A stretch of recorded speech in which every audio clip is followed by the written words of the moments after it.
మన ప్రభు రక్షకుడైన యేసుక్రీస్తు నామములో ఆంధ్ర బాప్టిస్ట్ సెంటినరీ సంఘ పక్షంగా మీ అందరికీ శుభాలు తెలియజేస్తున్నాం. అందరికీ వందనాలు. ప్రియులారా, ఈ పరిశుద్ధ ఆదివారపు ఆరాధనకు ప్రేమపూర్వకమైనటువంటి ఆహ్వానాన్ని తెలియజేస్తున్నాం. మనమందరము లేచి నిలబడిన అలా స్తుతి కీర్తన పాడుకున్నట్టు ద్వారా ఈ యొక్క ఆరాధనను ప్రారంభించుకున్నాము. పితృపుత్ర శుద్ధాత్మలై మేళని ఈచు దేవుని స్తుతించు సర్వ లోకమా స్తుతించు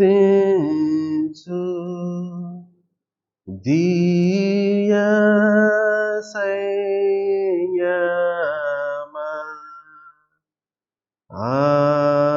ఆమేన్. యెహోవాకు కృతజ్ఞతాస్తుతులు చెల్లించుడి, ఆయన నామమును ప్రకటన చేయుడి, జనములలో ఆయన కార్యములు తెలియచేయుడి. ఆయనను గూర్చి పాడుడి, ఆయనను కీర్తించుడి, ఆయన ఆశ్చర్య కార్యములన్నిటిని గూర్చి సంభాషణ చేయుడి, ఆయన పరిశుద్ధ నామమును బట్టి అతిశయించుడి. యెహోవాను వెదకువారు హృదయమందు సంతోషించుదురుగాక. ప్రార్థన చేయుదుం. జీవము కలిగిన మా ప్రియ పరలోకపు తండ్రి, నీ పరిశుద్ధ నామానికి వందనాలు, స్తోత్రాలు చెల్లిస్తున్నాం. గతించిన పునరుత్థాన దినం నుండి ఈ పునరుత్థాన దినం వరకు మమ్మల్ని అందరినీ సజీవ లెక్కలో ఉంచి ఈ విధంగా నిన్ను ఆరాధించడానికి, కొనియాడడానికి, మహిమపరచడానికి ఓ దేవా, ఈ విధంగా మాకు అనుగ్రహించినటువంటి ఈ ప్రశస్త సమయాన్ని బట్టి, అవకాశాన్ని బట్టి నీకు అనేకమైన వందనాలు తెలియజేస్తున్నాం. మా దేవా, ఇదిగో నిన్ను ఆరాధిస్తూ ఉంటాడుగా సత్యముతో కూడిన ఆత్మతో ఆరాధన చేయడానికి మాకు కృపను అనుగ్రహించమని వేడుకుంటున్నాం. ఈ ఆరాధనకు అడ్డుగా వచ్చే ప్రతి విధమైన ఆటంకములను నాయన మీరు పారద్రోలండి. మా మనసులో పరిగెట్టేటువంటి ఆలోచనలు, మా గృహాల్లో నాయన అటు ఇటు తిరగడం, లేకపోతే వివిధమైనటువంటి ఆటంకాలు, అదేవిధంగా ఈ ఆన్లైన్ వలన వచ్చేటువంటి నెట్పరమైనటువంటి ఇబ్బందులు, ఇవన్నిటినీ మీ చేతులకు అప్పగిస్తున్నాం. కనికరించండి ప్రభువా. ప్రశాంతంగా నిన్ను ఆరాధన చేయడానికి సహాయతను అనుగ్రహించమని వేడుకుంటున్నాం. ఏక హృదయమును మాకు అనుగ్రహించండి, ఏకాత్మను మీరు ప్రసాదించమని వేడుకుంటున్నాం. ఈ ఆరాధన అంతా నీ యొక్క నామానికి మహిమకరంగా, మా జీవితాలకు ఆశీర్వాదకరంగా మలుచుమని మా ప్రభు రక్షకుడైన యేసుక్రీస్తు నామములో ప్రార్థిస్తున్నాము తండ్రి. ఆమేన్. మనమందరము ఆ విధంగానే నిలిచిని ఉంటుండగా ఆంధ్ర క్రైస్తవ కీర్తన పుస్తకం నుండి 69వ కీర్తన పాడుకుందాం.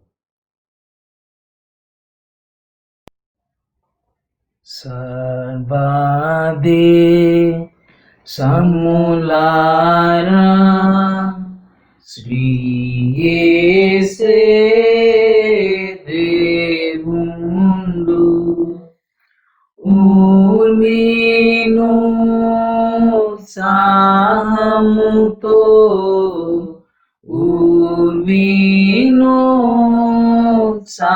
సాహముతో గురు స్తోత్రము చేయను రాండి.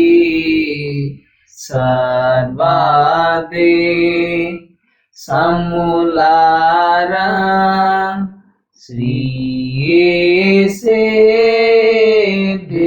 దేవుండు ఆ ప్రభువే దేవుండు అధిక స్తోత్రార్హుండు.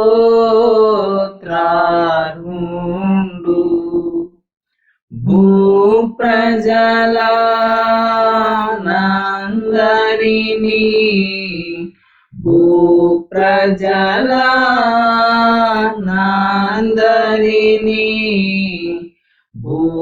పుట్టించిన భగవంతుడు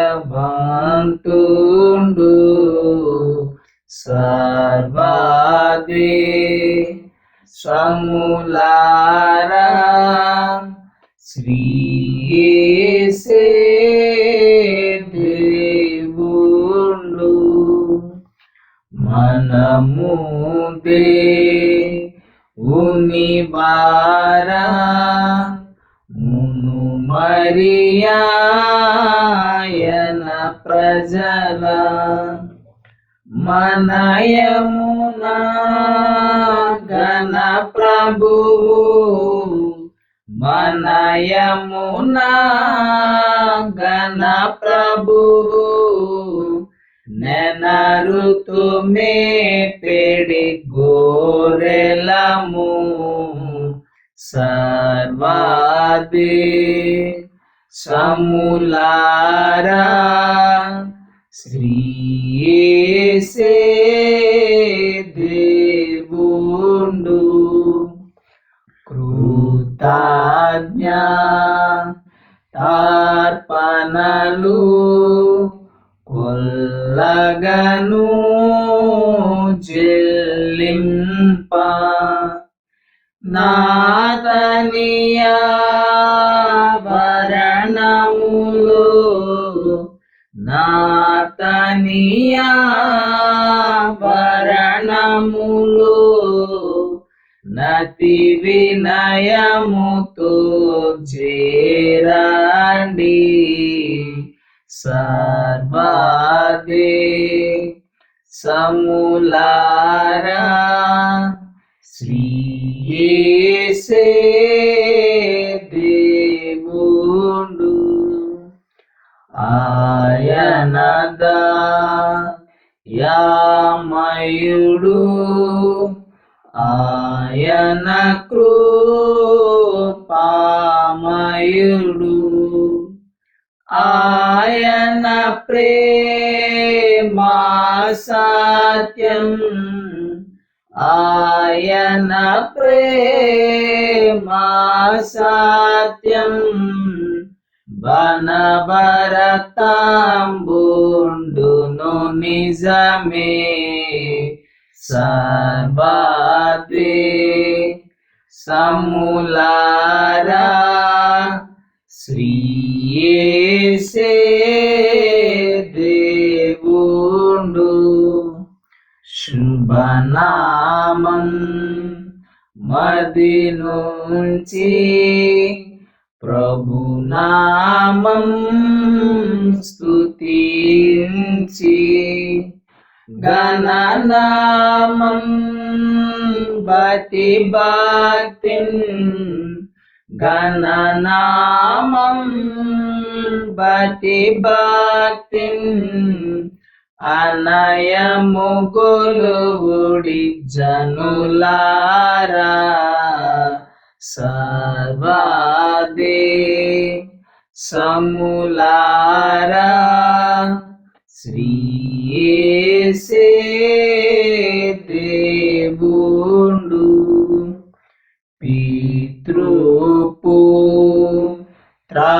పితృపుత్రాత్మకును ప్రియ మహిమా మగుగాక ఆదిని నుండి నరీతి ఆదిని నుండి నరీతి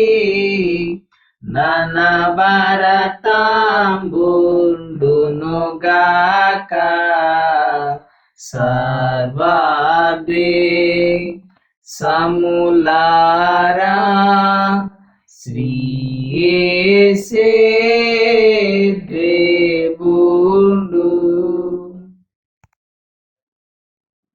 దయచేసి అందరూ కూర్చునవలసిందిగా మనం చేస్తూ ఉన్నాం. నేటి దినమునకే ఏర్పాటు చేయబడిన ఉత్తర ప్రత్యుత్తర భాగమును చదువుకుందాం. కీర్తన గ్రంథం నుండి 61వ కీర్తన చివరి చరణాన్ని అందరం కలిసి చదువుకుందాం. దేవా, నా మొర్ర ఆలకింపు, నా ప్రార్థనకు చెవియొగ్గుము. నా ప్రాణము కల్లడిల్లగా భూదిగంధముల నుండి నీకు మొరపెట్టుచున్నాను. నేను ఎక్కలేనంత ఎత్తైన కొండపైకి నన్ను ఎక్కించుము. నీవు నాకు ఆశ్రయముగా నుంటివి, శత్రువుల ఎదుట బలమైన కోటగా నుంటివి. యుగ యుగములు నేను నీ గుడారంలో నివసించుదును, నీ రెక్కల చాటున దాగుకొందును. దేవా, నీవు నా మ్రొక్కుబడులను అంగీకరించి ఉన్నావు. నీ నామమందు భయభక్తులు గల వారి స్వాస్యము నీవు నాకు అనుగ్రహించి ఉన్నావు. రాజునకు దీర్ఘాయువు కలుగును గాక, అతని సంవత్సరములు తరముల గడుపును గాక. దేవుని సన్నిధిని అతడు నిరంతరము నివసించును గాక. అతని కాపాడుటకై కృపా సత్యములను నియమించుము.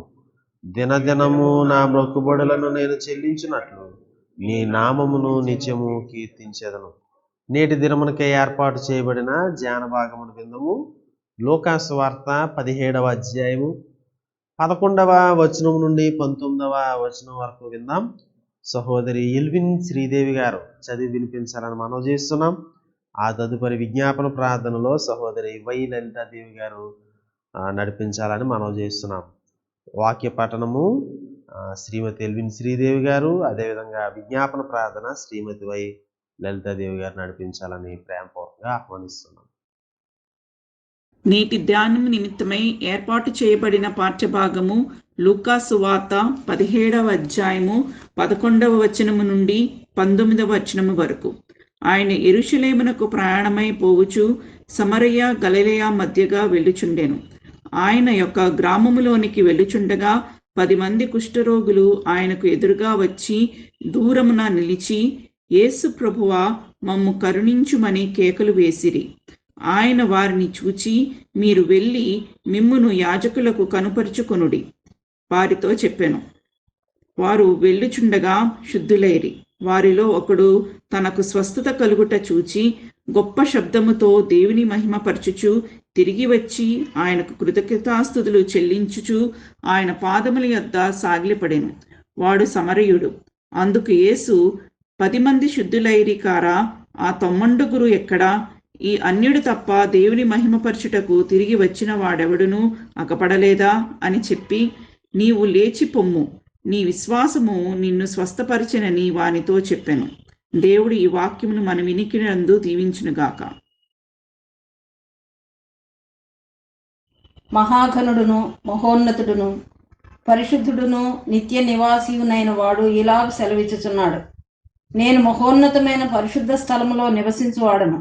అయినను వినయము గల వారి ప్రాణమును ఉజ్జీవింపచేయుటకును, నలిగిన వారి ప్రాణమును ఉజ్జీవింపచేయుటకును, వినయము గల వారి యొద్దను దీన మనస్సు గల వారి యొద్దను నివసించుచున్నాను అని వాక్యంలో మా కొరకు వ్రాయించిన తండ్రి, నీకు వందనాలు, స్తుతులు, స్తోత్రాలు. నీ మహాఘనమైన నామంలో ఈ ఉదయకాల సమయం మందు నీ పాద సన్నిధికి వచ్చాం ప్రభా. ఆయన ఈ ఆరాధన అంతటిలోనూ మీరుండి మహిమ పొందండి. యూట్యూబ్ ద్వారా ఏ గృహాల్లో అయితే వాక్యాన్ని వింటున్నారో ప్రతి వారి హృదయాన్ని మీరు తాకండి ప్రభా. ప్రస్తుత పరిస్థితుల్లో ప్రపంచమందంతటా జరుగుతున్నటువంటి సంఘటనలు మీరు చూస్తున్నారు నాయన. మమ్మల్ని జ్ఞాపకం చేసుకుని క్షమించి కృప చూపి ఆయన ప్రపంచానికి స్వస్థత దయచేయండి. ప్రపంచంలో ఉన్న దేశాల ప్రజలందరికీ స్వస్థత దయచేయమని అడుగుతున్నాం. నీ కరుణ కొరకు ఎదురు చూస్తున్నాం ప్రభా. నువ్వు కటాక్షం గల దేవుడవు, వాత్సల్యత గల దేవుడవు, క్షమించుటకు సిద్ధమైన మనసు గలవాడవు ప్రభా. మా అపరాధాలని క్షమించండి. సార్వత్రిక క్రైస్తవ జనాంగాన్ని నాయన ఆత్మపూర్ణులుగా చేయండి. వారు తమ పాపాలను విడిచిపెట్టి నీ వైపు మళ్ళుకొని నామకార్థత నుంచి విడిపించుకుని నా ప్రభా నీ పాదాలు పట్టుకుని ప్రార్థించేవారుగా, నీ సన్నిధిలో అంగలార్చేవారుగా, కన్నీటి ప్రార్థన చేసేవారుగా సిద్ధపరచండి. గొప్ప ఉజ్జీవాన్ని క్రైస్తవ జనాంగంలో కలుగు చేయండి ప్రభా. నీ వాగ్దానం ఇచ్చావు తండ్రి. నా పేరు పెట్టబడిన నా జనులు నన్ను వెతకి తమ ప్రార్థన చేసి చెడు మార్గాలను విడిచిన యెడల ఆకాశం నుండి నేను వారి ప్రార్థనను ఆలకించి దేశాన్ని స్వస్థపరుస్తానని వాగ్దానం ఇచ్చావు తండ్రి. నీ వాగ్దానాన్ని నువ్వు నెరవేర్చే దేవుడవు కనుక నీ బిడలమైన మేము నాయన చేయవలసినటువంటి విజ్ఞాపన ప్రార్థన, అంగలార్పు ప్రార్థన చేయడానికి పరిశుద్ధాత్మ దేవుని సహాయాన్ని అర్థిస్తున్నాం ప్రభా. పరిశుద్ధాత్మ దేవుడా, మా హృదయాల్లో నివసించండి, మమ్మల్ని అభిషేకించండి. క్రైస్తవ జనాంగాన్ని అంతటినీ ఉజ్జీవింపచేయండి. అన్ని దేశాలలో ఉన్న క్రైస్తవ జనం ఎలుగెత్తి నేను ప్రార్థించడం ద్వారా గొప్ప కార్యాన్ని, గొప్ప స్వస్థత కార్యాన్ని, గొప్ప మహా ఆశ్చర్య కార్యాన్ని రుచి చూడడానికి సహాయం చేయమని అడుగుతున్నాం. ఇశ్రాయేల్ దేశ ప్రజలందరికీ కూడా క్షేమాన్ని దయచేయండి. మా భారతదేశాన్ని మీరు జ్ఞాపకం చేసుకోండి. భారతీయులందరూ రక్షింపబడడానికి మీ కృప చూపండి. మిషనరీలను కాపాడండి ప్రభా. దైవ సేవకులను దీవించండి. దైవ సేవకులు, మిషనరీలు, ఆయన విశ్వాసులు ఎలుగెత్తి చేస్తున్న ప్రార్థన మీ దృష్టికి అంగీకారం అవడానికి, మీ కరుణ మా ఎడల కనపరచబడడానికి సహాయం చేయమని అడుగుతున్నాం. మా సంఘ కాపరిగారుల కుటుంబాలని దీవించండి. సంఘ కాపరిగారులను ఇద్దరిని అభిషేకించి మీ పని కొరకు వాడుకోమని అడుగుతున్నాం ప్రభా. సంఘ నాయకుల మీద నీ కృపను సమృద్ధిగా కృమ్మరించండి. మంచి ఆరోగ్యాన్ని, క్షేమాన్ని ఇవ్వండి. యవ్వన జనాంగాన్ని బలపరచండి ప్రభా. నీ కొరకు పని చేసే అభిషేకాన్ని వారికి ఇవ్వండి. స్త్రీల సమాజం వారిని కూడా దర్శించండి. చంటి బిడ్డలను జ్ఞాపకం చేసుకోండి. ఆయా తరగతుల్లో ఉన్నటువంటి విశ్వాసులందరి యొక్క ఆత్మీయ జీవితాలు ఉన్నతంగా కట్టమని అడుగుతున్నాం. పరిశుద్ధాత్మ దేవుని అభిషేకాన్ని నాయన మాకు అందరికీ దయచేసి దైవజనుని ద్వారా వినపడుతున్నటువంటి వాక్యాన్ని నాయన మంచి హృదయంతో గ్రహించి ఫలింపు జీవితంతో ముందుకు సాగడానికి సహాయం చేయమని, ముఖ్యంగా కాపురు గారిని నీ ఆత్మతో అభిషేకించి నడిపించి వినుచున్న ప్రతి ఒక్కరి హృదయంలో నాయన నీ కార్యాన్ని జరిగించి నువ్వు వారికి కృప చూపి నడిపించమని నాయన, మరి ముఖ్యంగా ఈ కరోనా వైరస్ బారిన పడినటువంటి నాయన రోగగ్రస్తులందరినీ మీరు ముట్టి స్వస్థపరచండి. వారికి వైద్యం చేస్తున్న డాక్టర్లను నాయన, నర్సెస్ను, కాంపౌండర్స్ను, నా తండ్రి టెక్నీషియన్స్ను అందరినీ, పారిశుద్ధ్య కార్మికుల్ని రక్తకోటలో దాయండి. మున్సిపల్ వర్కర్స్ని, రెవెన్యూ వర్కర్స్ని, పోలీస్ డిపార్ట్మెంట్ వాళ్ళని, ఇంకెంతమంది పరిచయం చేస్తున్నారు వారందరి మీద నీ కరుణా కటాక్షాలు ఉంచండి. మా దేశ ఆర్థిక పరిస్థితిని, మా రాష్ట్ర ఆర్థిక పరిస్థితిని కూడా మీరు జ్ఞాపకం చేసుకోండి. త్వరలో గొప్ప విజయోత్సాహం మాతో చేయించమని నాయన, నువ్వు ప్రార్థన ఆలకించేవాడవు కనుక, ప్రార్థనగా నెరవేర్పించేవాడవు కనుక నీ మీదే భారం పెట్టుకుని నిన్నే ఆశ్రయించి చేస్తున్నటువంటి దీన విన్నపాన్ని ఆలకించి అంగీకరించమని మా కొరకు త్వరలో రానైన యేసుక్రీస్తు పుణ్యనామంలో వేడుకొంచున్నాను తండ్రి, ఆమేన్. ఎంతో చక్కగా ధ్యాన భాగమును చదివి వినిపించిన సహోదరి ఎల్విన్ శ్రీదేవి గారికి, అదేవిధంగా విజ్ఞాపన ప్రార్థనలు నడిపించిన సహోదరి వైలలితాదేవి గారికి సంఘపక్షంగా వందనాలు తెలియజేస్తున్నాం. ప్రియులారా, ఈ సమయంలో మనమందరం లేచి నిలువబడేలా ఆంధ్ర క్రైస్తవ కీర్తన పుస్తకం నుండి 447వ కీర్తన పాడుకున్న ద్వారా మన హృదయాలను వాక్య ధ్యానమునకై సిద్ధపరచుకుందాం. సృష్టి పిత సర్వోన్నత సమర్పింతున్ సర్వస్వమున్. సృష్టి పిత సర్వోన్నత సమర్పింతున్ సర్వస్వమున్. భూమి ఆకాశము నీవే, భూధర శిఖరములు నీవే. భూమి ఆకాశము నీవే, భూధర శిఖరములు నీవే. భూప్రజలు నీవారే, బల శౌర్యములు నీవే. సృష్టి పిత సర్వోన్నత సమర్పింతున్ సర్వస్వమున్. సృష్టి పిత సర్వోన్నత సమర్పింతున్ సర్వస్వమున్. మా వెండి బంగారములు నీవే, మాకున్న వరములు నీవే. మా వెండి బంగారములు నీవే, మాకున్న వరములు నీవే. మా దేహము మా గేహము మా జీవితము నీవే. సృష్టి పిత సర్వోన్నత సమర్పింతున్ సర్వస్వమున్. సృష్టి పిత సర్వోన్నత సమర్పింతున్ సర్వస్వమున్.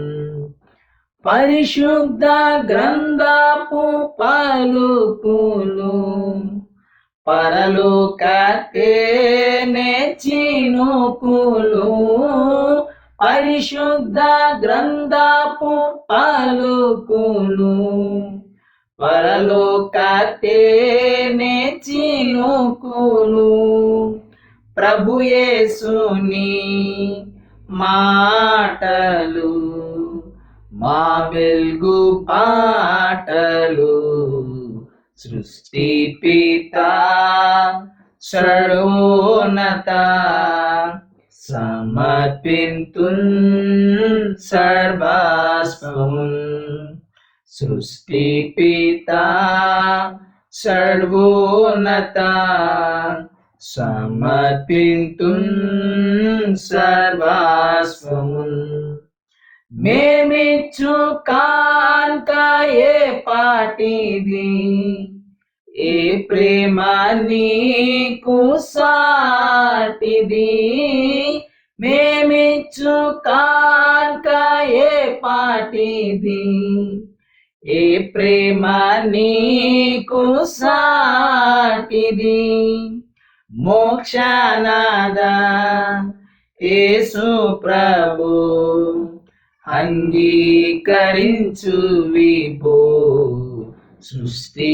పిత సర్వోన్నత సమర్పింతున్ సర్వస్వమున్ సృష్టి పిత సర్వోన్నత సమర్పింతున్ సర్వస్వమున్ తండ్రి కుమార శుద్ధాత్ముడా త్రియేక దేవా స్తోత్రము తండ్రి కుమార శుద్ధాత్ముడా త్రియేక దేవా స్తోత్రము దాతా వివే నేతా వివే దేవాది దేవుండవే సృష్టి పిత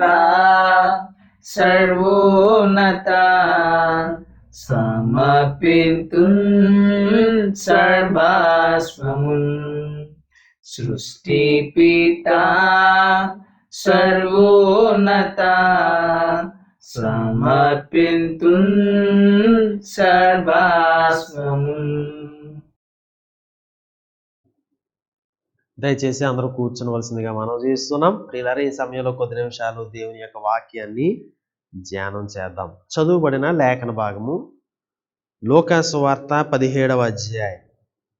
లూకాసు వార్త 17వ అధ్యాయము 16వ వచనమును చదువుకుందాము. గొప్ప శబ్దముతో దేవుని మహిమపరచుచు తిరిగి వచ్చి ఆయనకు కృతజ్ఞతాస్తుతులు చెల్లించుచు ఆయన పాదముల యొద్ద సాగిలపడెను. వాడు సమరయుడు. తల వంచుదాం.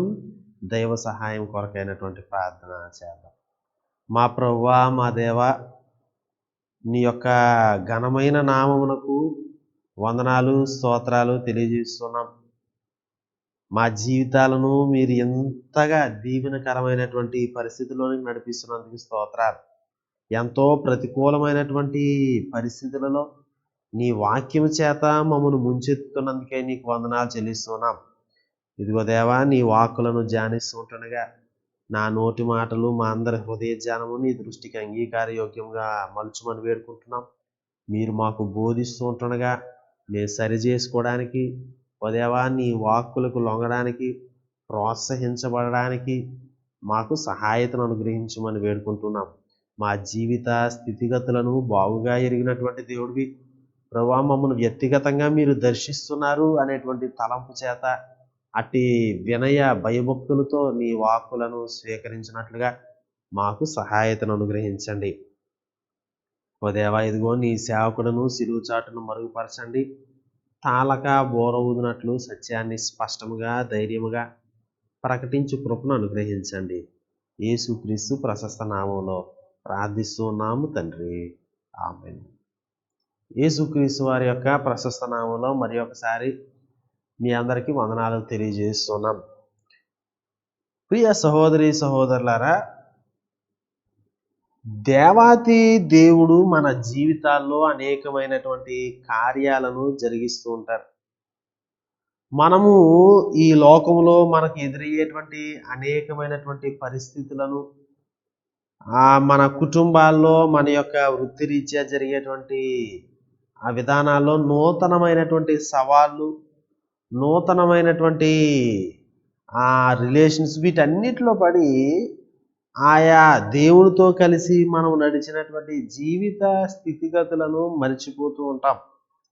కనుక దేవుడు అప్పుడప్పుడు మనం ఎటు వెళ్ళలేని పరిస్థితిలో ఉన్నప్పుడు ఆయన నీవు లేచి బేతేలునకు వెళ్ళి బలిపీఠము కట్టు, అక్కడ బలిపీఠం కట్టు అని యాకోబుతో మాట్లాడినట్లుగా మనల్ని కూడా పురుకొల్పుతారు.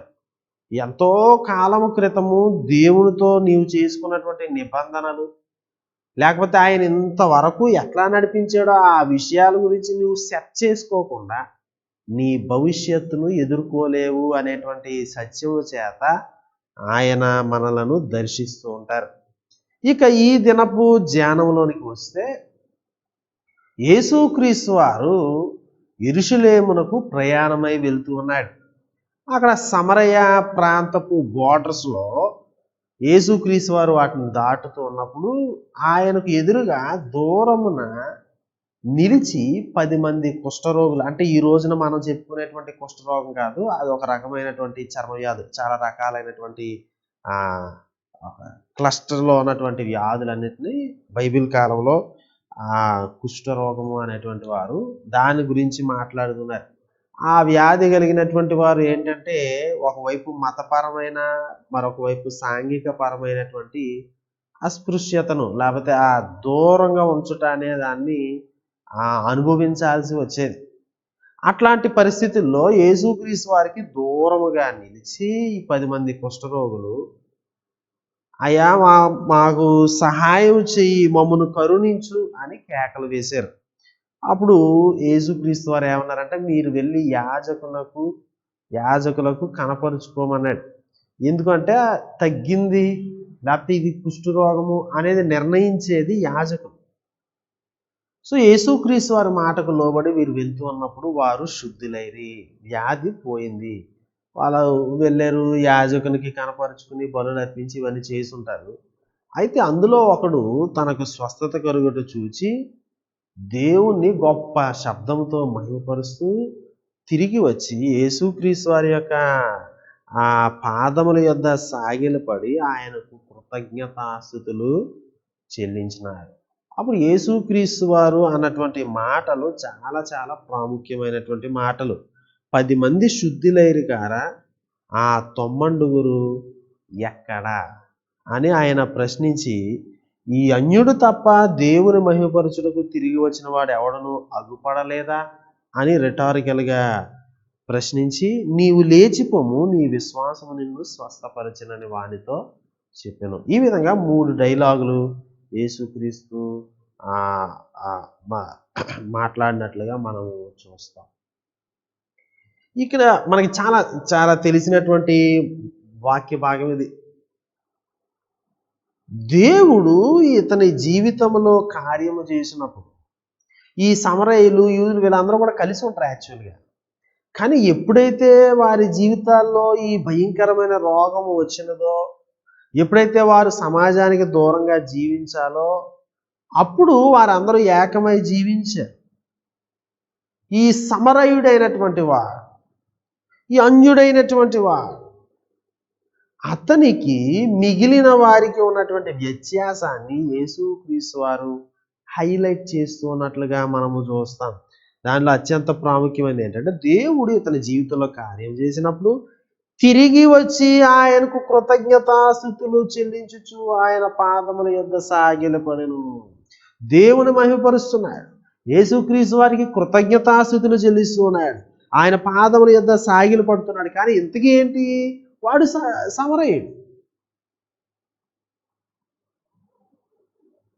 అటు యేసుక్రీస్తు వారు అడుగుతున్నటువంటి ప్రశ్న, 10 మంది శుద్ధులైతే 9 మంది ఏమైపోయారు, ఒక్కడ ఎందుకు వచ్చారు అండి? దేవుని మహిమపరచడానికి అన్యుడు తప్ప తిరిగి వచ్చిన వాడు ఎవడను అగుపడలేదా?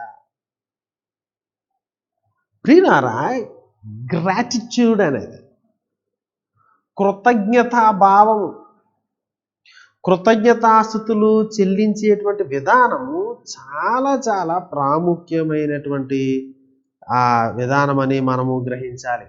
కృతజ్ఞతాస్తుతులు చెల్లించుట అంటే మనందరం కూడా తెలుసు, అంటే పే చేయుట.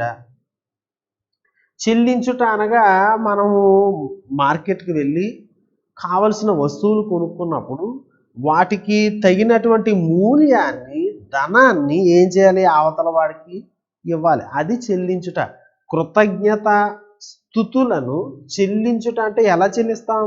కృతజ్ఞత స్తుతి, ఈ గ్రాటిట్యూడ్, ప్రైజ్ ఇవన్నీ ఎట్లాగా ఆ దేవునికి చెల్లిస్తావు? ఎలా పే చేస్తావు? ఏ రూపంలో పే చేస్తాం? అవి లోపల ఉంటాయి కదా.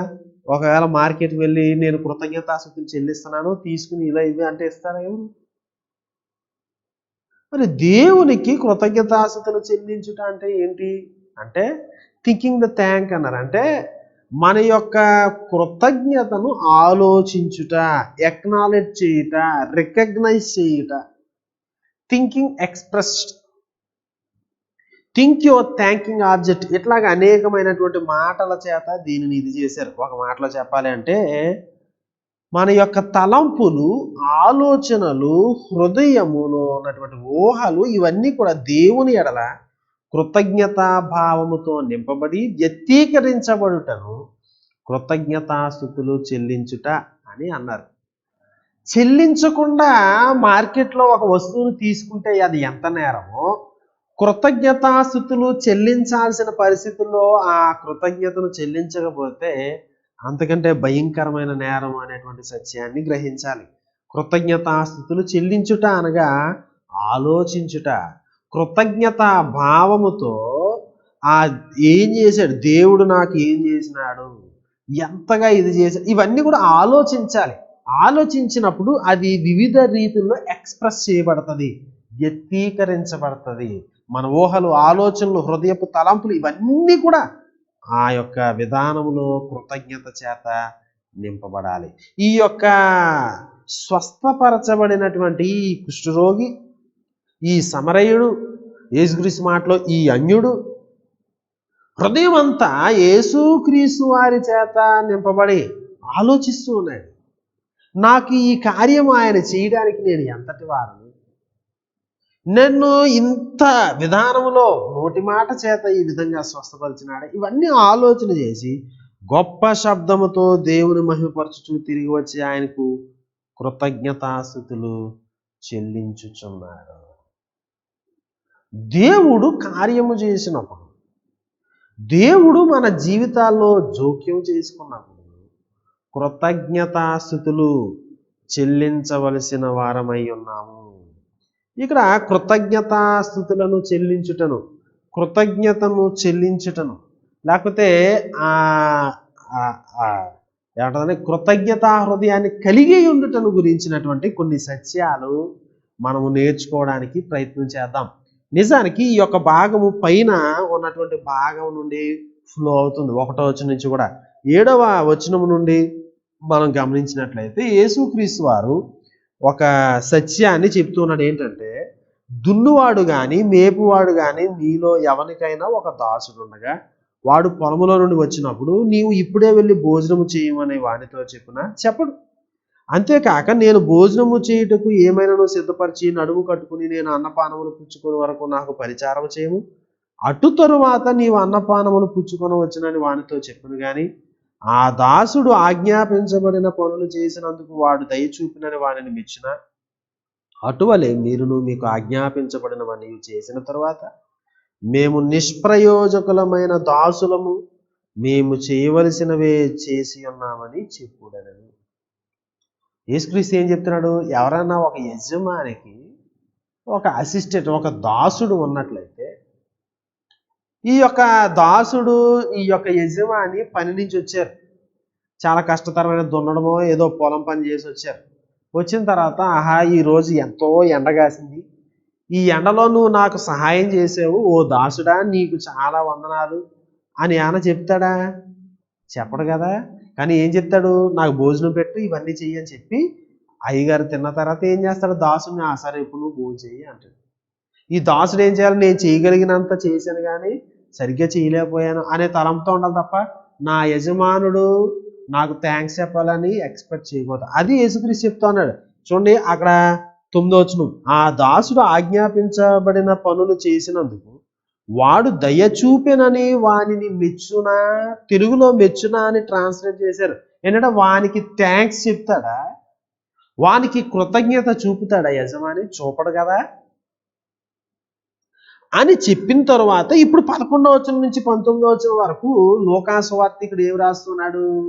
సమరయుడు, అన్యుడు, స్వస్థపరచబడినటువంటి కుష్ఠరోగి యేసుక్రీస్తు వారికి కృతజ్ఞతాస్తుతులు చెల్లిస్తున్నాడు. కృతజ్ఞతను గురించినటువంటి చాలా ప్రాముఖ్యమైనటువంటి మాటలు ఇక్కడ రాయబడ్డాయి. వానిని మెచ్చునా, వానికి థ్యాంక్స్ చెప్పునా. ఇక్కడ కృతజ్ఞతను గురించి లేకపోతే ఆ థ్యాంక్స్ గురించి మాట్లాడాడు. ఈ క్రిందకు వచ్చేసరికి థ్యాంక్స్ గివింగ్ కోసం మాట్లాడాడు. యూకరిస్ట్ అనేటువంటి ఆ పదజాలాన్ని క్రింద వాడారు. సో కాబట్టి మనకి ఏమర్థమవుతోంది? యజమానుడు క్రిందనున్నటువంటి దాసునికి ఆజ్ఞాపిస్తే వాడు చేస్తే థ్యాంక్ యూ అని చెప్పడు అనేటువంటి సత్యాన్ని మనం చూస్తాం. క్రిందకు వచ్చేసరికి అన్యుడైనటువంటి వాడు, స్వస్థపరచబడినటువంటి వాడు థ్యాంక్స్ చెప్పాలి. సో నేర్చుకునేటువంటి పాఠం ఏంటి అంటే కృతజ్ఞత భావము అనేది ఎప్పుడు, ఈ గ్రాటిట్యూడ్ అనేది మనకి ఎప్పుడు వస్తుంది అంటే దేవుడు నాకు చేశాడు, నేను దాసుని, నేను ఈ విధంగా, ఆయన ఉన్నతమైన వాడు అంతే తప్ప ఒకవేళ ఆ యొక్క గ్రాటిట్యూడ్ అనేది లేనట్లయితే, మనకి ఆ కృతజ్ఞతాస్తుతులు చెల్లించుట అనేటువంటి తత్వం లేనట్లయితే దాని అర్థం ఏంటంటే మనము దేవుడు మనకు థ్యాంక్స్ చెప్పాలని ఎదురు చూస్తున్నాం. అది ఎవరో ఒకరు థ్యాంక్స్ చెప్పాలి కదా. అయ్యా నన్ను వాడుకున్నందుకే మీకు వందనాలని దాసుడు చెప్పాలి కానీ అరే థ్యాంక్ యూ అని పయ్యోడు చెప్తాడా నీకు? వానిని మెచ్చునా. మనలో చాలా మంది యొక్క సమస్య ప్రియ క్రైస్తవుడా ఏంటి అంటే దేవుడు నిన్ను దేవుడు నీకు కృతజ్ఞతాస్తుతులు చెల్లించాలని, దేవుడు నీకు థ్యాంక్స్ చెప్పాలని ఎదురు చూస్తావు నీ హృదయంలో. అంటే ఏంటనమాట, నేను ఈ పనిని నా శక్తి చేత చేశాను, ఇది నాది, ఇది నా యొక్క యుక్తి చేత నేను నడిపించాను, ఇది నా టాలెంట్కి సంబంధించిందని నువ్వు ఎప్పుడైతే భావించావో ఆటోమేటిక్గా అవతలోడు నీకు థ్యాంక్స్ చెప్పాలనుకుంటావు తప్ప నువ్వు ఎవరికి చెప్పవు. ఈ టాలెంట్ దేవుడిచ్చింది, ఈ యొక్క శక్తి దేవుడిచ్చింది, నేను సజీవుల్లో ఉన్నానంటేనే ఆయన కృప అనే భావం వచ్చినప్పుడు ఏం చేస్తాం? గ్రాటిట్యూడ్ అనేది పొంగిపోతుంది. మన సమస్య ఏంటి అంటే నాది నా నా నా చేత నింపబడటం వలన నేను దాసుని అనేటువంటి విషయాన్ని మర్చిపోయి నేనే యజమానిని అనేటువంటి భావనలో ఉన్నాం. దేవునికే యజమానులుగా మనం భావిస్తున్నాం కనుక అసలు దేవునికి కృతజ్ఞతాస్తుతులు చెల్లించలేని పరిస్థితిలో ఉన్నాం. ఇది చాలా చాలా ప్రాముఖ్యమైనటువంటి అవగాహన, మనం సరి చేసుకోవాల్సినటువంటి అవగాహన. దేవుడు నాకేదో చేయాలి, నేను ఇంత కష్టపడ్డాను దేవుని కొరకు, లేకపోతే నేను ఇంత ఇదిగా దేవునిలో ఎదుగుతున్నాను, నేను ఇంత ఇదిగా ఏదో చేస్తున్నాను అనేటువంటి భావనలో ఉంటాను. చూడండి, ఆయన నాకు ప్రతిఫలం ఇవ్వాలి, ఆయన నాకు ఇంకేంటి ఏంటో చేయాలి, దేవా నేను నీకు ఇంత చేస్తే ఇదా నువ్వు నాకు చేసేది, ప్రభువా నేను ఇలా ఇలా ఇలా చేశాను కనుక నాకు సీట్ ఇది, ప్రభువా నేను ఎట్లా ఎట్లా ఇది చేశాను కనుక నాకు ఇప్పుడు ఈరోజు నీట్ ఎగ్జామ్ రాస్తున్నారు వారు ఎవరైనా, నేను మా అమ్మలు ప్రార్థన చేశారు, మా పాదిరి గారు ప్రార్థన చేస్తున్నారు, ప్రభువా నేను నీకు ఇంత కానుకిచ్చాను, ప్రభువా నేను ఇలాగా ఇంత అలా చూసి కాపి కొట్టట్లేదు, ఇలా కనుక నువ్వు నాకు ఇది చెయ్యి అని అడిగారు అనుకోండి, ఎంత బుద్ధిహీనమైనటువంటి పని అది. ఆ భావం ఎంత ఘోరమైన భావన. అంటే నీ తల్లిదండ్రులు చేసేస్తే నీకు ఇచ్చేయాలా, పాదిరి గారులు చేసేస్తే ఇచ్చేయాలా, లేకపోతే ఇంకోటి ఏదో చేస్తే ఇచ్చేస్తారా? ఇష్యూ అది కాదు, ఆయన గ్రేస్ అంతే. నీకు ఏదైనా చేస్తే ఆయన యొక్క ప్రణాళిక అంతే, ప్రణాళికలో భాగం అంతే. నేను ఇట్లా గనుక నా యొక్క ఇది, నాకున్నటువంటి వారి యొక్క ప్రార్థనా బలం, నా యొక్క శక్తి, నా సామర్థ్యం, నా జ్ఞానము అంటే అక్కడ నీకు కృతజ్ఞత హృదయం అనేది ఎట్టి పరిస్థితిలోనూ డెవలప్ కాదు. మనలో చాలా మంది దేవుని ఎడల కృతజ్ఞత లేకపోవడానికి కారణం మనము యజమానులుగా ఫీల్ అవ్వడము, మనము స్వార్థపూరితమైనటువంటి ఆలోచనల చేత నింపబడము. దేవుడు నీకు థ్యాంక్స్ చెప్పాలని ఎక్స్పెక్ట్ చేయడం అనేది చాలా ఘోరమైనటువంటి విషయం. నీకు ఆలోచించేటువంటి తీరు సరిగ్గా లేదు అని దాని అర్థం. నా ప్రియ సహోదరుడా, నా ప్రియ సహోదరి, దేవుడి దినమున మనతో మాట్లాడుచున్నాడు. దేవుని ఎడల కృతజ్ఞతాభావం, కృతజ్ఞతాస్థుతులను ఆయనకు మాత్రం చెల్లించేటువంటి విధానాన్ని మనం ఎప్పుడు కూడా కోల్పోకూడదు. ఇక రెండవ విషయానికి వస్తే, కృతజ్ఞతాస్థుతులను గురించి, గ్రాటిట్యూడ్ గురించి మనం నేర్చుకోవాల్సిన రెండవ పాఠం, ఈ భాగం మనకు చెప్పేది ఏంటి అంటే, చూడండి 15-16 వచనాలు. వారిలో ఒకడు తనకు స్వస్థత కలుగుట చూచి గొప్ప శబ్దముతో దేవుని మహిమపరుస్తూ కృతజ్ఞతాస్థుతులు చెల్లిస్తున్నాడు. ఆయన ప్రశ్న 17వ వచనం, 10 మంది శుద్ధులైరు కారా, ఆ 90 ఎక్కడ? 10 మంది శుద్ధులైరు గారా, 90 ఎక్కడ? ఈ అన్యుడు తప్ప దేవుని మహిమపరచుటకు తిరిగి వచ్చిన వాడు ఎవడును అగుపడలేదా? ఆయనే టెంపుల్కి పంపించాడు. ఏ టెంపుల్కి వెళ్ళాలనేది మరి ఇతడు సమరయుడు కనుక గిరిజీవి కొండ మీదకి వెళ్ళాలా, యెరూషలేముకి వెళ్ళాలా, ఇవన్నీ తర్జనా భర్జనలు ప్రక్కన పెడితే, పోనీ వాళ్ళు వెళ్ళారు, యాజకుడికి కనపరుచుకున్నారు, అప్పుడన్నా రావాలి కదా. ఈ సువార్థికుడు ఇవి రాశాడంటే వాళ్ళు ఎప్పుడు రాలేదని అర్థం. ఇక్కడ మనం గమనించవలసింది ఏంటంటే, 10 మందికి ఒకనికే కృతజ్ఞతా భావము ఉన్నది. 10 మందిలో ఒకడు మాత్రమే వచ్చాడు. అందుకే బార్క్లే కామెంటరీలో ఆయన పెట్టినటువంటి హెడ్డింగ్ ఏంటంటే, ఈ భాగానికి రేరిటీ ఆఫ్ గ్రాటిట్యూడ్ అన్నాడు. చాలా రేర్. కృతజ్ఞతా భావము అనేది చాలా అరుదుగా మనం చూస్తూ ఉంటాం. ఇంకో మాటలో చెప్పాలంటే, కృతజ్ఞత అనేది ఎలా పడితే అట్లాగా ఎవరు పడితే వాళ్ళకి వచ్చేసేది కాదు. చాలాసార్లు మనం అనుకుంటాం కృతజ్ఞత అనేది స్వాభావికమైనది అనుకుంటూ ఉంటాం, అది పుట్టుకతో రావాలి అనుకుంటూ ఉంటాం. అది సరైనటువంటి విధానం కదా. గ్రాటిట్యూడ్ అనేటువంటి ఈ వచ్చు అది చాలా అన్యాచురల్ థింగ్. అది మనకి స్వభావంతో రాదు. అందుకే మన పిల్లలకి ఏం చెప్తాం, థ్యాంక్స్ చెప్పు, షేక్ అండ్ ఇవన్నీ నేర్పించాలి. ఆ భావమే రానప్పుడు ఈ యొక్క అలవాట్లు మనం నేర్పిస్తాం. గ్రాటిట్యూడ్ అనేది ఏ మానవుడి కన్నా స్వభావ సిద్ధంగా రాదు. ఎందుకంటే మనిషి యొక్క విధానం ఏంటి, నాది. పిల్లలు ఎవరన్నా ఏం చేస్తారండి, అన్ని గ్రాప్ చేస్తుంటారు, ఇది నాది, అది నాది. లాస్ట్కి పెద్దోళ్ళ యొక్క చూపులు కూడా నాయ అంటూ ఉంటారు, వాళ్ళే వేసి దిగుతూ ఉంటారు.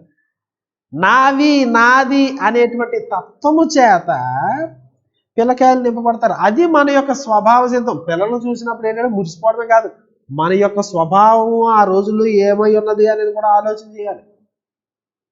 నేను అట్లాంటి విధానంలో ఉన్నటువంటి వాడిని, అన్నీ లాక్కునేటువంటి వాడిని, అన్నీ నాది అనుకునేటువంటి వాడిని, ప్రపంచం అంతా నా చుట్టూ తిరగాలి అనేటువంటి స్వయం భావన చేత నింపబడినటువంటి వాడను ఒకప్పుడు.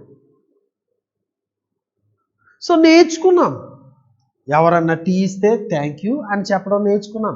ఎవరైనా మనకి సహాయం చేసినప్పుడు థ్యాంక్ యూ అని చెప్పడం నేర్చుకున్నాం. కృతజ్ఞతాభావం నిండిందా లేదా తర్వాత, కానీ కనీసం ఆ మాట చెప్పడం అనేది వచ్చింది. ఆ మాట చెప్పలేదు అనుకోండి, మనకి ఎంత బాధ వేస్తుంది, అవతలకి వీడికి ఎంత చేశాను, కనీసం థ్యాంక్స్ అన్నా అండి అని అనుకుంటూ ఉంటాం. ఆ లోపల ఏ హృదయం ఉన్నా లేకపోయినా కానీ.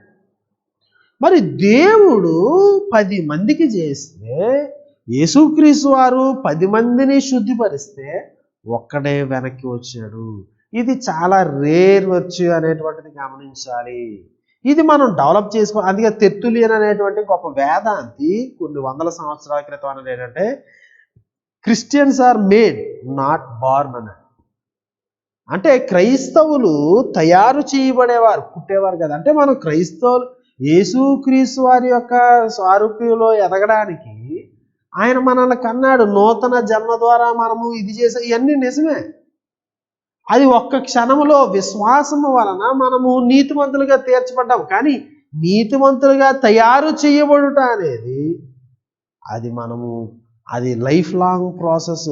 దేవుడు మనని ఫామ్ చేయాలి, మనని ఎడ్యుకేట్ చేయాలి, మనని ట్రాన్స్ఫార్మ్ చేయాలి అనేటువంటి సత్యాన్ని గమనించాలి. ఇది లైఫ్ లాంగ్, ఇది జీవితాంతం మనము నేర్చుకునేటువంటి విషయాలు క్రైస్తవ జీవితము అనేటువంటిది. నా ప్రియ సహోదరి సహోదరులారా గమనించాలి.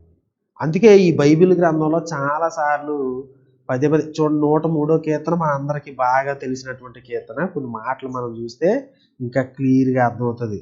కీర్తనల గ్రంథం నుండి 103వ కీర్తన ప్రారంభంలో ఏమన్నాడు? నా ప్రాణమా యెహోవాను సన్నుతించుము, నా అంతరంగములో ఉన్న సమస్తమా అని మాట్లాడితే అన్నాడు. 2వ చరణం చూడండి. నా ప్రాణమా యెహోవాను సన్నుతించుము, ఆయన చేసిన ఉపకారములలో దేనిని మరువకుము అన్నాడు. దేనిని మరిచిపోకు. 105వ కీర్తన 5వ చరణం చూడండి. ఆయన దాసుడైన అబ్రహాం వంశస్థులారా, ఆయన ఏర్పరచుకున్న యాకోబు సంతతి వారులారా, ఆయన చేసిన ఆశ్చర్య కార్యములను జ్ఞాపకము చేసుకొనుడి. ఆయన చేసిన సూచక్రియలను, ఆయన నోటి తీర్పులను జ్ఞాపకము చేసుకొనుడి. 21వ వచనం చూడండి. ఆ ఇష్ట ప్రకారం ఆయన తన అధిపతులను ఏలుటకు, తన పెద్దలకు బుద్ధి చెప్పుటకు, తన ఇంటి యజమానిగాను ఇవన్నీ పరదేశి అతన్ని నియమించాడు. ఇవన్నీ చేశాడు. మరి ఇంకా మనం చూడండి, ఇవన్నీ దేవుడు ఏం చేశాడు? 21, 22వ వచనంలో ఐగుప్తు దేశానికి వచ్చాడు. ఇట్లా చేసుకుంటూ వెళ్తే ఇశ్రాయేలు జీవితం ఇవన్నీ చేసుకుంటూ వచ్చాడు కనుక చివరికి వచ్చేసరికి యెహోవాను స్తుతించుడు అనేటువంటి మాటతోటి చేశాడు. ఎట్లాగే ఇశ్రాయేలు జీవితంలో చేశాడు? ఐగుప్తులోనికి వారు వెళ్ళే విధానం దగ్గర నుండి కనాను దేశంలోకి ఎంటర్ అయ్యే దగ్గర నుంచి చివరి వరకు వీళ్ళ కృతజ్ఞతాస్తుతులు చెల్లించాలంటే ఇంట్రడక్షన్ ఏం చెప్తున్నాడు? ఆయన ఆశ్చర్య క్రియలను జ్ఞాపకము చేసుకునుడి, జ్ఞాపకము చేసుకునుడి. 106వ కీర్తన 7వ చరణం చదువుతున్నాను చూడండి. ఐగుప్తులో మా పితరులు నీ అద్భుతములను గ్రహింపక ఉండిరి, నీ కృపాబాహుల్యమును జ్ఞాపకమునకు తెచ్చుకొనక ఉండిరి. 21వ వచనంలో వాళ్ళు అవన్నీ కూడా మర్చిపోయారు. 22వ వచనం దేవుని మరచిపోయేది అనేటువంటి.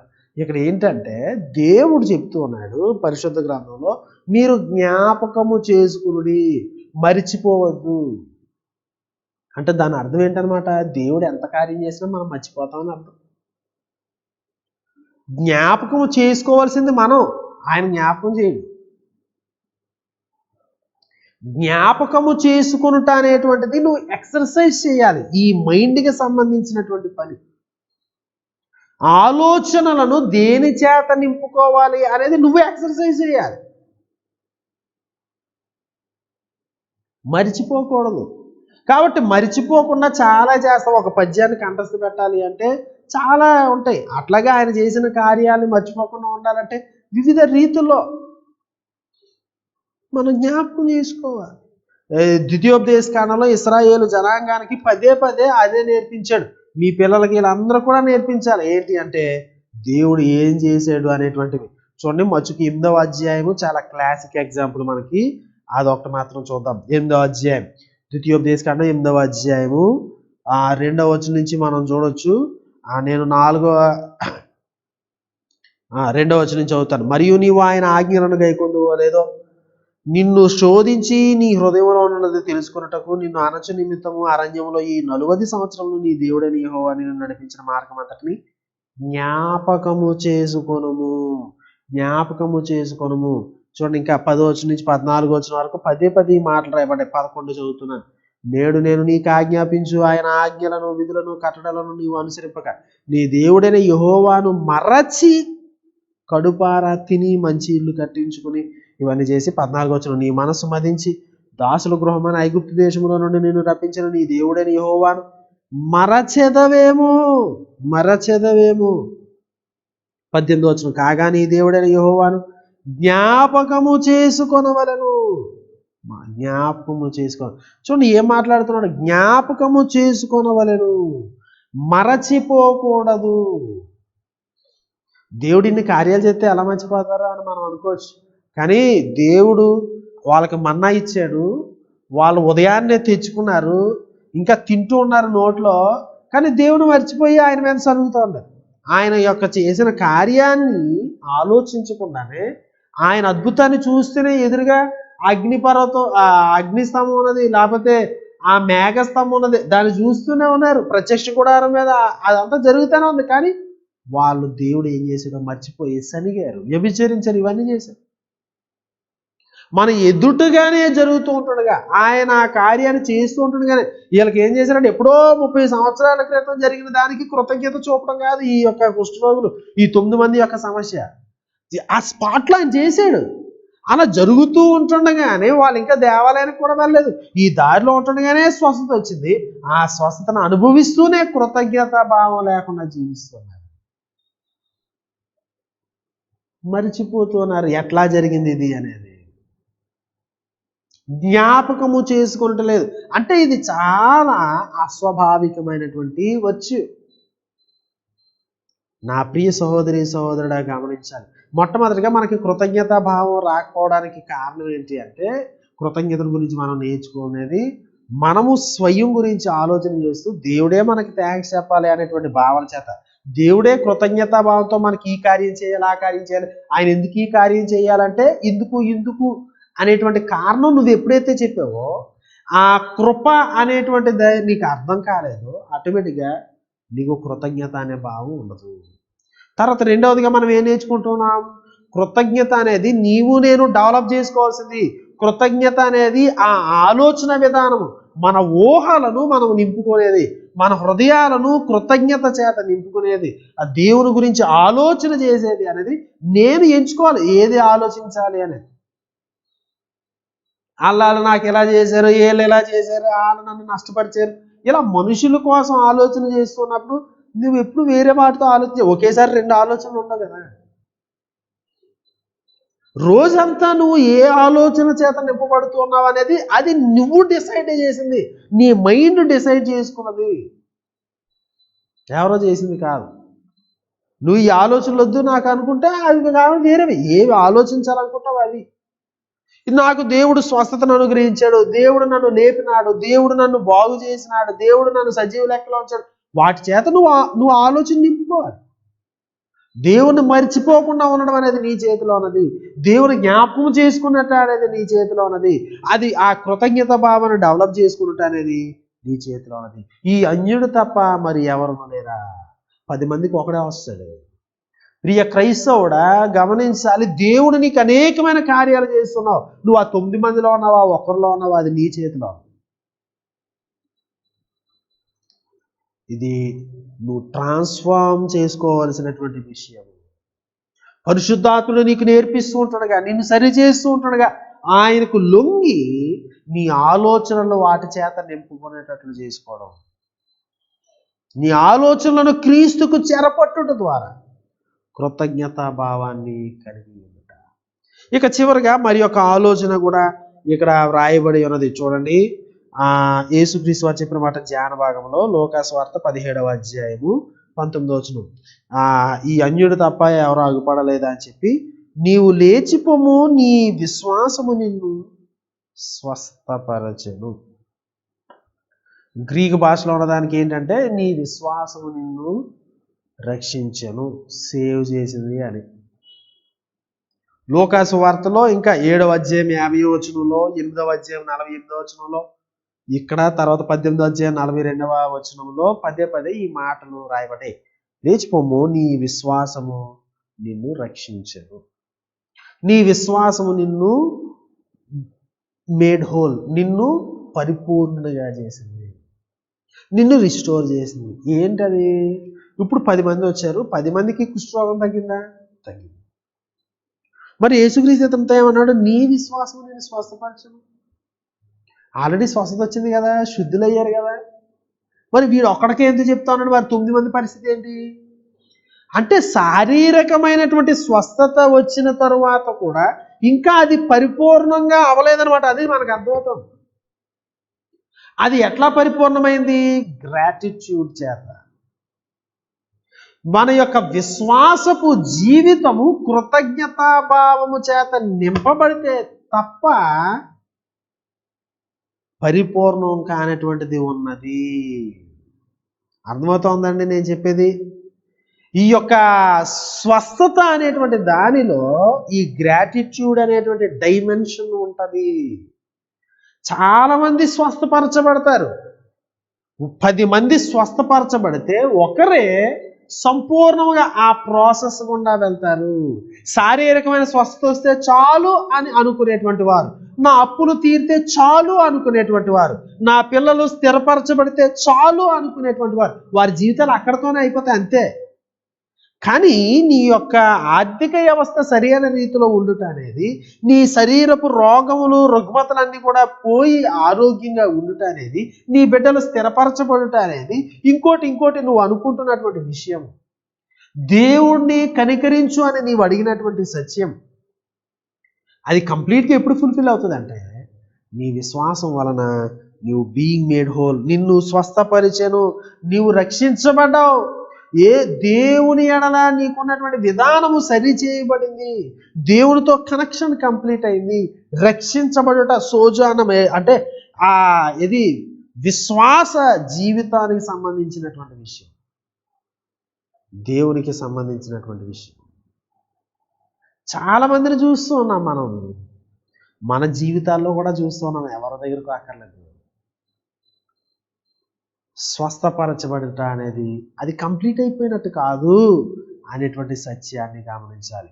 నువ్వు తిరిగి వచ్చి కృతజ్ఞతాస్తుతులు చెల్లించుట ద్వారా ఆ రోగం ఎందుకు వచ్చిందో, లేకపోతే ఆ రోగం స్వస్థపరచబడడం ద్వారా ఆ దేవుడు ఏం చేయాలనుకుంటున్నాడో అది కంప్లీట్ అవుతుంది. చాలామంది దాన్ని కంప్లీట్ చేసుకోరు. అందుకే నేను పదే అంటాను, డోంట్ వేస్ట్ యువర్ సఫరింగ్స్ అంటాను. మనకి శ్రమలు వస్తాయి, మనకి బాధలు వస్తాయి, దేవుని యొక్క కనికరం మనకి చాలా అవసరము.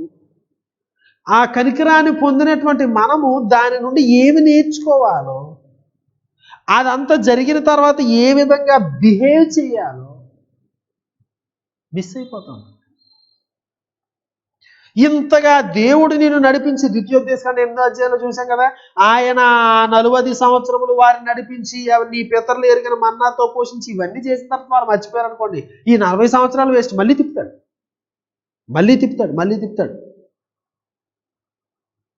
Don't waste your sufferings. నీ యొక్క శ్రమలను వేస్ట్ చేసుకోవద్దు.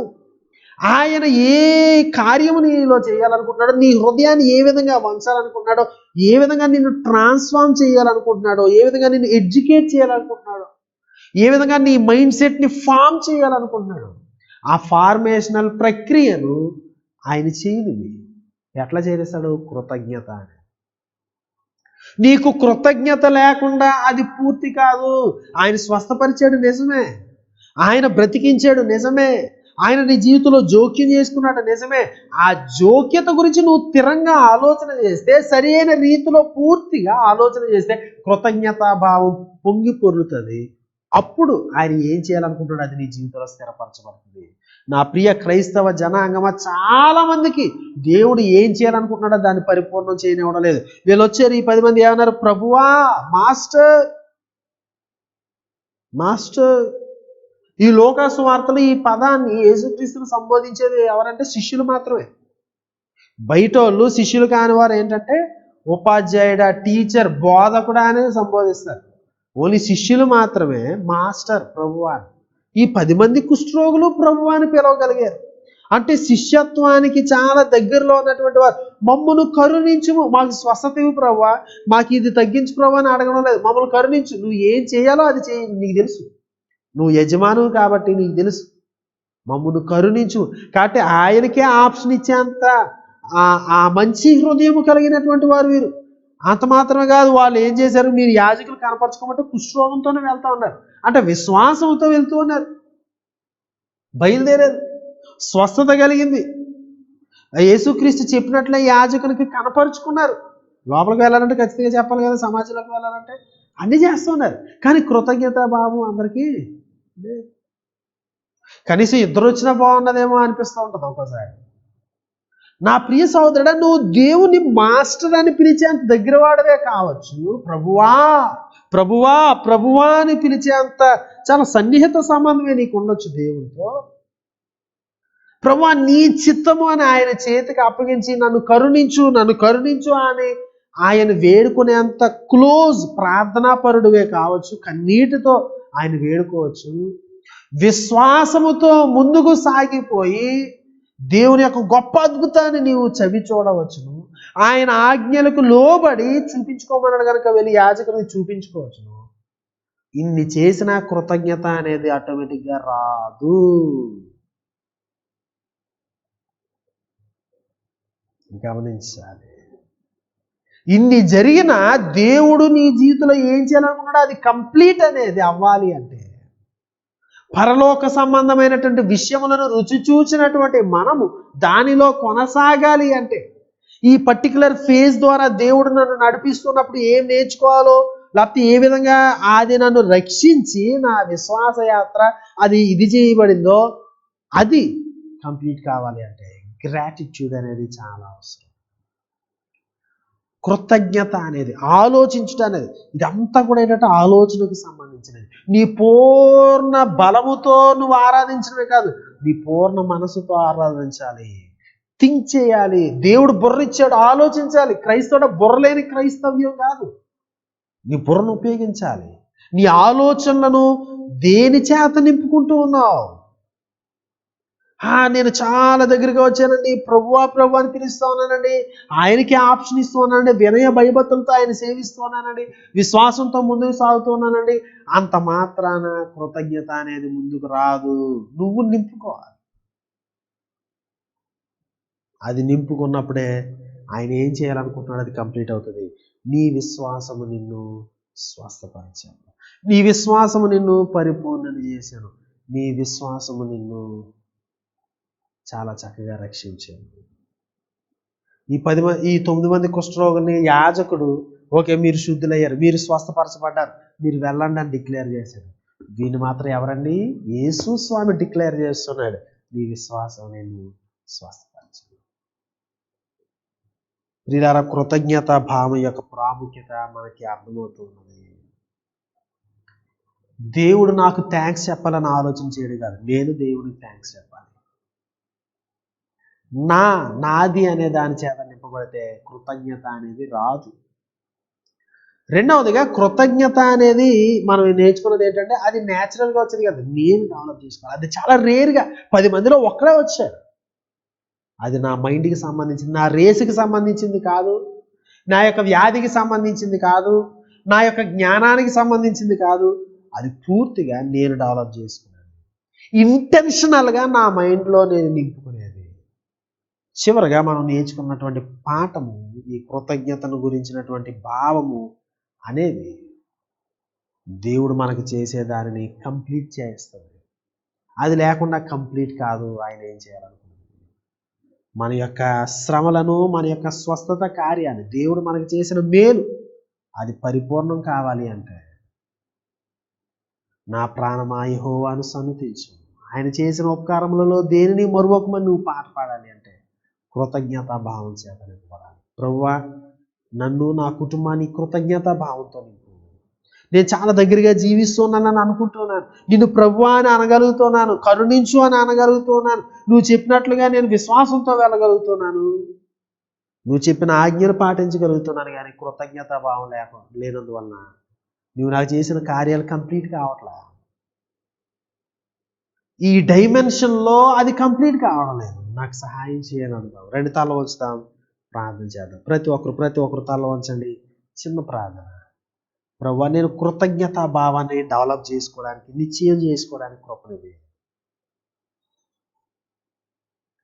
ఎన్నో ఆలోచిస్తున్నాను రోజంతా, కానీ నా ఆలోచన విధానాన్ని సరి అయినటువంటి ఆలోచన చేత నింపుకోలేకపోతున్నాను, నడిపించుకోలేకపోతున్నాను.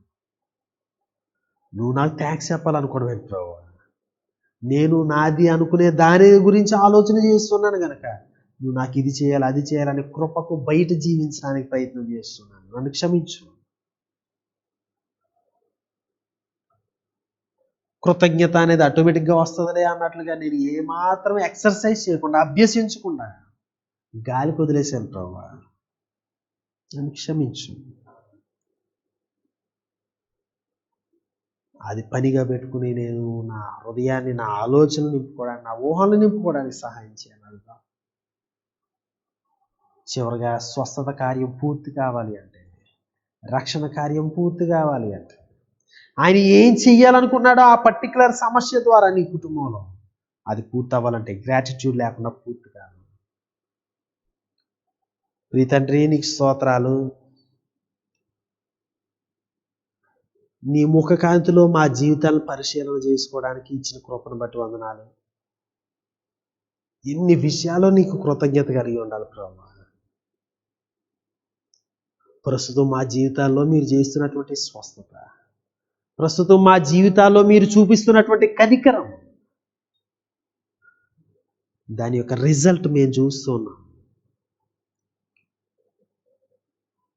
ప్రభువా, ఒకవేళ మా యొక్క కృతజ్ఞత భావము అనేది ఏ రేంజ్లో ఉన్నదో మీరు ఊహించినట్లుగా లేకపోతే, ఆ తమ్మండుగురు ఎక్కడా అనేటువంటి విధానంలో మీరు ఎక్స్పెక్ట్ చేసినప్పుడు మేము వచ్చి నీ పాదములు ఏదో సాగిలు పడలేని పరిస్థితి, కృతజ్ఞత భావం చేత నింపబడి ఉండకపోతే మమ్మల్ని క్షమించండి.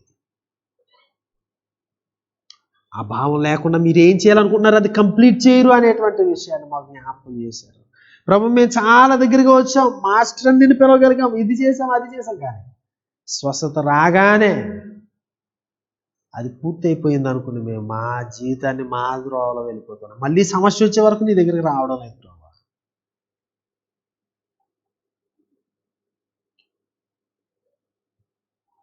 మాకు ఆ గ్రాటిట్యూడ్ చేత నింపబడ్డం అనేది నేర్పించాలి. థ్యాంక్ఫుల్ హార్ట్ను అనుగ్రహించాలి. కృతజ్ఞత భావంతో బ్రతకడానికి నేను నేర్చుకోవడానికి కృపనివ్వాలి. నీ బిడ్డలుగా మీరు ఎక్స్పెక్ట్ చేసేది ప్రభు అది. నేను నిన్నే మర్చిపోతే ఇంకేంటి? యేసు స్వామి యొక్క ఆ గొప్ప రక్షణ కార్యం ద్వారా నీ కుమార్తెలుగా కుమారులుగా మార్చబడిన మేము ఆ కార్యాన్ని మర్చిపోతామని మీరు నన్ను జ్ఞాపకం చేసుకోవడానికి దీనిని చేయడం చెప్పారు కదా. కాన్స్టెంట్గా మేము జ్ఞాపకం చేసుకోబడవలసిన వారమైనా, కాన్స్టెంట్గా మేము కృతజ్ఞత బుద్ధిని కలిగి ఉండవలసిన వారమైనా, మా ఆలోచనలను మేము కాచుకోవడానికి కాపాడుకోవడానికి మా అందరికీ సహాయం చేయండి. యేసుక్రీస్తు ప్రశస్త నామములో ప్రార్థిస్తున్నాం తండ్రి, ఆమేన్. ప్రియులారా, ఈ ఆరాధనలో పాలు పంపులు పొందిన మీ అందరికీ ప్రత్యేకమైన వందనాలు తెలియజేస్తున్నాం. గమనించండి, ఈ దినము సాయంకాలము 7 గంటలకు సాయంకాల ఆరాధన, ఈ పరిశుద్ధ దినాన సాయంకాలపు ఆరాధన సాయంత్రం 7 గంటలకు ఇదే యూట్యూబ్ ఛానల్పై, ఇదే ఫేస్బుక్ పేజ్పై ప్రసారం అవుతాయి కనుక గమనించాలని మనం చేస్తున్నాం. అదేవిధంగా బుధవారము సాయంకాలం 7 గంటలకు బైబిల్ అధ్యయన తరగతి బైబిల్ స్టడీ, శుక్రవారము సాయంకాలము 7 గంటలకు ఉపవాస ఆరాధన, ఇవే యూట్యూబ్ ఛానల్పై ఇదే ఫేస్బుక్ పేజ్పై ప్రసారం అవుతాయి. Andhra Baptist centenary church Pithapuram, ఏబిసిసి PTP అని కొడితే చాలు, ఏబిసిసి పిఠాపురం అని కొట్టిన యూట్యూబ్లో మన కార్యక్రమాలు వస్తాయి కనుక మీరు వీటిని ఆలకించి ఆరాధనలో పాలు పంపులు పొంది మరింతగా ప్రభు యొక్క పరిచర్యలో పాలు పంపులు పొందాలని, ప్రభు యొక్క పాఠశాలలో మరి ఆయన నేర్పించేటువంటి వాటిని అభ్యసించాలని ప్రేమపూర్వకంగా ఆహ్వానిస్తున్నాం. మనం అందరం లేచి నిలబడిన యెడల 616వ కీర్తన పాడుకుందాం. తదుపరి ప్రభు నేర్పిన ప్రార్థన ఆశీర్వాదంతో సెలవు తీసుకుందాం.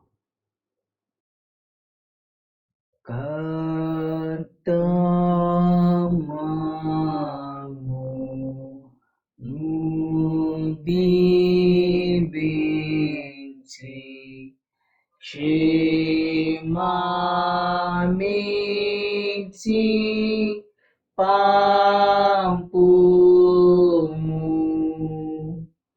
జీవాహార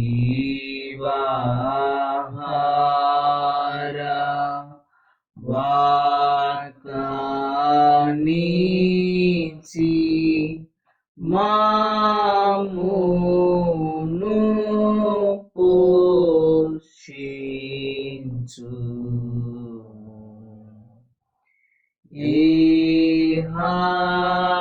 నిన్ను వేడుకొని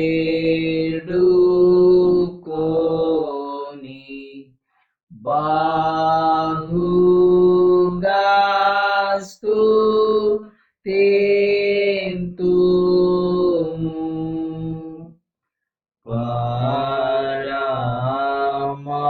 పరమందు చేరి ఇంకా స్తోత్రము చెల్లింతుము.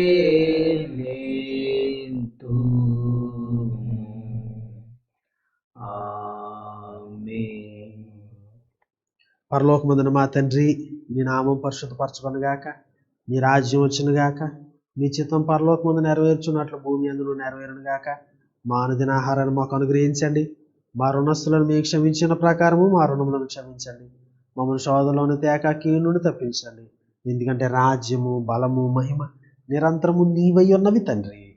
ఆమేన్. తొట్టిల్లకుండా మిమ్మల్ని కాపాడుటకును, తన మహిమ ఎదుట ఆనందంతో మిమ్మల్ని నిర్దోషులుగా నిరూపించుటకును శక్తిగల మన రక్షకుడైన అద్వితీయ దేవునికి మన ప్రభు అయిన యేసుక్రీస్తు ద్వారా మహిమయు, మహాత్యమును, ఆధిపత్యమును, అధికారమును యుగములకు పూర్వమును ఇప్పుడును సర్వయుగములకు కలుగును గాక. ఇప్పుడు మన పరమ తండ్రి అయిన దేవుని యొక్క ప్రేమయు, ఆయన కుమారుడైన యేసుక్రీస్తు వారి యొక్క కృపయు, పరిశుద్ధాత్మ యొక్క అన్యోన్య సహవాసం, ఆయనను ప్రేమించి బిడ్డలందరికీ, మరి ముఖ్యంగా ఈ ఆరాధనలో పాల్పంపులు పొందిన ప్రతి ఒక్కరికి సదాకాలము తోడేయుండును గాక. ఆమేన్. ఆశీర్వాదంబుల్ మా మీద వర్షింపజేయుమీసా, ఆశతో నమ్మియున్నాము నీ సత్య వాగ్దాతము.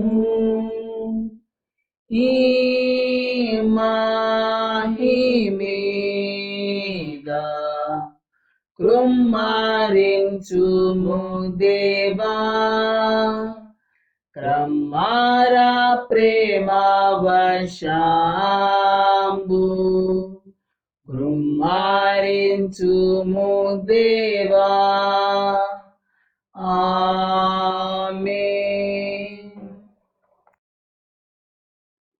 అందరికీ వందనాలండి. Have a nice day. God bless you.